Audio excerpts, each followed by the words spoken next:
Le plateau Mont-Royal, c'est l'arrondissement qui fait le plus parler à Montréal, à l'image de son maire sortant, sans aucun doute le plus controversé.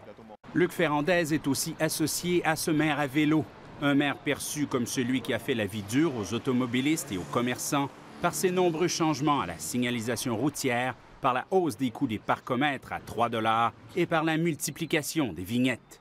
On les a toutes mis 9 h à 23 h. Et ça c'était pas optimal.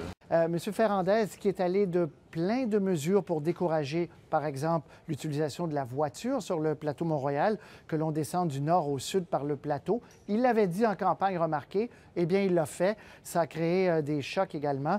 D'accord avec le fait de réduire le nombre de voitures sur le plateau, Danielle Lorrain, candidate pour la coalition Montréal-Marcel Côté, pense quand même qu'il faut revoir le plan de circulation.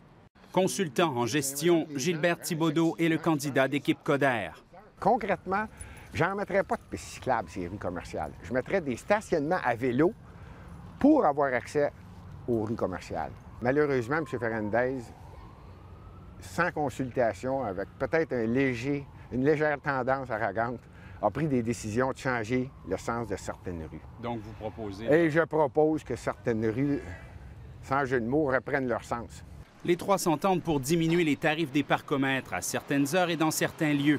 Mais Luc Ferrandez a encore quelques propositions qui risquent de faire réagir les automobilistes. Exemple, le réaménagement de la place au métro Mont-Royal.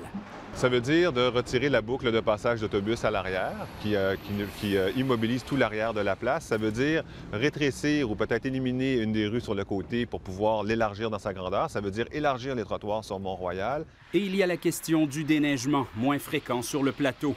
Danielle Lorrain et Gilbert Thibodeau s'engagent à ce qu'il y en ait plus. Luc Ferrandez, lui, persiste et signe. Déneiger 5 jours avant qu'il pleuve en avril, on pense que c'est pas une bonne idée. À court terme, ils ont tous le même objectif, inciter les résidents du plateau à aller voter. Chacun pense que ça l'aidera. En 2009, 43 % d'entre eux l'avaient fait.